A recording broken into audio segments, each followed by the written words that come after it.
Agent Elvis are heading to the UK. Sorry, I've got to stop you there. Elvis? That's his agent's name, yes. Uh-huh.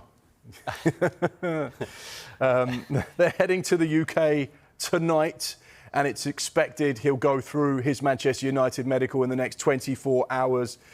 It's quite amazing, really, the saga that has been Benjamin Seśko over the course of this week. There's been so much back and forth. There's been so many things reported, and we understand that the deal that Manchester United have agreed with RB Leipzig is worth £66.3 million as a guaranteed fixed payment, additional payments at £7.37 million. According to our colleague Sky in Germany, he's going to sign a 5-year deal.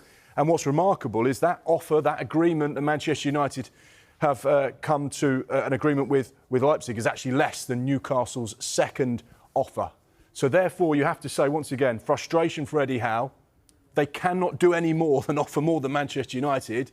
If the player has decided he wants to go to Old Trafford, then there's absolutely nothing they can do about that. But Manchester United, Ruben Amorim, getting the man they want. They wanted a new front three. They've got a brand new front three with a mix of Premier League experience, a mix of high ceilings, a mix of real potential in Benjamin Seśko, who's been watched by Real Madrid and some of the biggest clubs in European football over the course of the last few years. He's now got his chance at one of the biggest clubs in the world.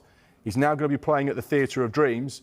And Ruben Amorim, as long as those Manchester United fans will also be hoping he is the real deal and the one that they have been looking for so many years. Michael, Mark said the word potential there. Now, playing for Manchester United, we all know, is a different kettle of fish, the scrutiny.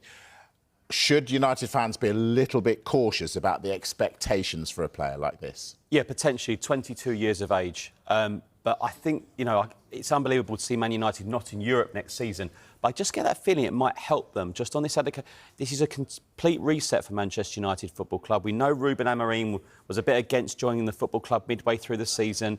Took a while to click, finished very low in the league table.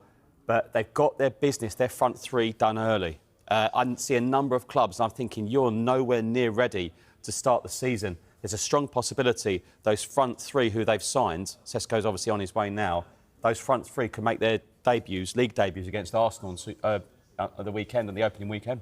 Yeah, and I'm excited about watching this new-look Manchester United side as well. You know, Ruben Amorim has always said, I'd rather go into a football club at the start of the summer so I could have 6 to 8 weeks or so with my team, really implementing my philosophy within that group. He didn't get the opportunity at Manchester United. He had to go in midway through a campaign. It wasn't a fantastic season despite getting to the Europa League final. Didn't end in the way they wanted. No European football.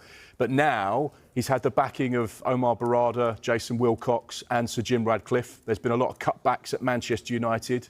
No cutbacks in the transfer window. They're spending around £200 million now at his disposal. So as far as the fans are concerned, the wider footballing public, no excuses now. Manchester United, you have to deliver. All right, so that said, how good a window is this for Manchester United? You'd like to... Well, for United, they need to get the players out they don't want. I think that has to be considered a great success if that's to happen. I mean, we'll be talking maybe Alejandro Garnacho maybe later, but you've got Anthony, you've got Jadon Sancho, Marcus Rashford has left to go to Barcelona, Tiro Malacia. I think it's not a success if United don't get those players out, because people are obviously rightfully saying, well, they're spending a lot of money because those players who aren't part of the plans are currently on big wages. So there must be that hope/expectation that these players will eventually leave the football club. Do they have to go now, though, Mark? No.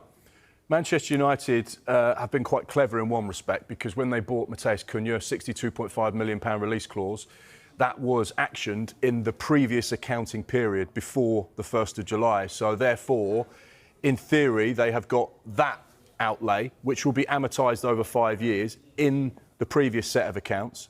And the business they've done since the 1st of July will appear in this set of accounts. And obviously that runs to the 30th of June. So any potential player sales, as long as they're done by the 30th of June 2026, then they've got that time to try and balance out, should they need to, this set of accounts over the next 12 months or so. So it's the same with Newcastle when they sold Yankuba Minte, nearly